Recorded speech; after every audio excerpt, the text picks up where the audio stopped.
All right, we now move on to speaking part 2. Describe a thing you cannot live without.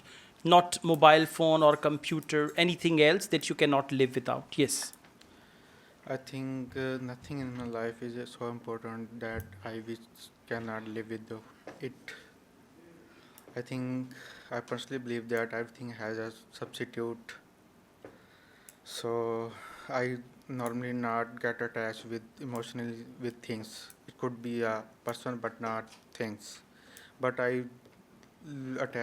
emotionally attached with some extent with my bike that is gifted by my dad. That was gifted by That me was gifted by my dad when I was past my ACCA knowledge when I level. passed. When I passed ACCA knowledge level in distinction, I used to ride my bike when I go for outside for shopping and go for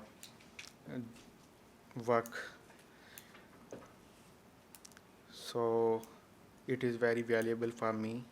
All And right, thank you. You need to speak actively, energetically, okay? And the progression within the topic should be quickly. I mean, if you talked about things like I'm not attached with anything, I don't want to be attached because emotional attachment is this. Immediately, you need to see, well, the thing that I cannot live without is my bike, and then talk about bike. Okay, you don't need to present any background and all that. Start directly and then elaborate. What you did, you elaborated first, you took more than half minute, and then you came to the topic. So you should start from the topic and then go on. Let's go on, speaking part 3. Why are children attracted to new things? actually, I personally believe that the children most are curious to learn new things, new ideas, and it is very good for them to learn something new. Hmm. And Okay, this answer is incomplete and short. So focus part 3 as well.